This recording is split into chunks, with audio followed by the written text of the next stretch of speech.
Praise the lord. సామెతల గ్రంథ ధ్యానములు 13వ అధ్యాయము. తండ్రి శిక్షించిన కుమారుడు జ్ఞానము గలవాడగును, అపహాస్యకుడు గద్దింపునకు లోబడడు. నోటి ఫలము చేత మనుష్యుడు మేలుననుభవించును, విశ్వాసఘాతకులు బలాత్కారము చేత నశించుదురు. తన నోరు కాచుకొనువాడు తన్ను కాపాడుకొనును, ఊరకొనక మాటలాడువాడు తనకు నాశనము తెచ్చుకొనును. సోమరి ఆశపడును గాని వాని ప్రాణమునకేమీయూ దొరకదు. శ్రద్ధగల వారి ప్రాణము పుష్టిగా నుండును. నీతిమంతునికి కళ్ళమాట అసహ్యము, భక్తిహీనుడు నిందించుచు అవమానపరచబడును. యథార్థవర్తునికి నీతియే రక్షణకము, భక్తిహీనత పాపులను చెరిపివేయను. ధనవంతులమని చెప్పుకొనుచు లేమిడి గలవారు కలరు, దరిద్రులమని చెప్పుకొనుచు బహుధనము గలవారు కలరు. ఒకని ప్రాణమునకు వాని ఐశ్వర్యము ప్రాయశ్చిత్తము చేయును. దరిద్రుడు బెదిరింపు మాటలు వినడు, నీతిమంతుల వెలుగు తేజరిల్లెను.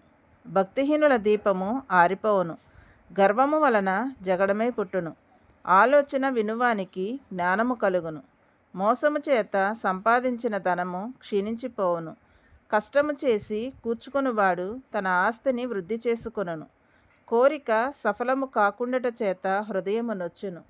సిద్ధించిన మనోవాంఛ జీవవృక్షము, ఆజ్ఞను తిరస్కరించువాడు అందువలన శిక్షనొందును.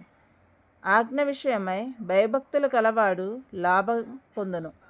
జ్ఞానుల ఉపదేశము జీవపు ఓట, అది మరణపాశములో నుండి విడిపించును. సుబుద్ధి దయను సంపాదించును, విశ్వాసఘాతుకుల మార్గము కష్టము. వివేకులందరూ తెలివి కలిగి పని జరిపించుకొందురు. బుద్ధిహీనుడు మూర్ఖతను వెల్లడిపరచును, దుష్టుడైన దూత కీడునకు లోబడును.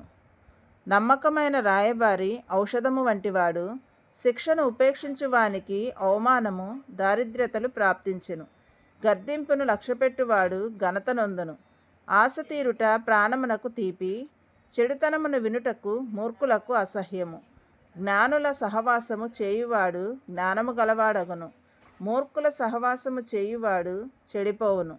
కీడు పాపులను తరుమును, నీతిమంతులకు మేలు ప్రతిఫలముగా వచ్చును. మంచివాడు తన పిల్లల పిల్లలను ఆస్తికర్తలుగా చేయును, పాపాత్ముల ఆస్తి నీతిమంతులకు ఉంచబడును. బేదలు సేద్యపరుచు క్రొత్త భూమి విస్తారముగా పండును. అన్యాయము వలన నశించువారు కలరు, బెత్తము వాడని వాడు తన కుమారునికి విరోధి.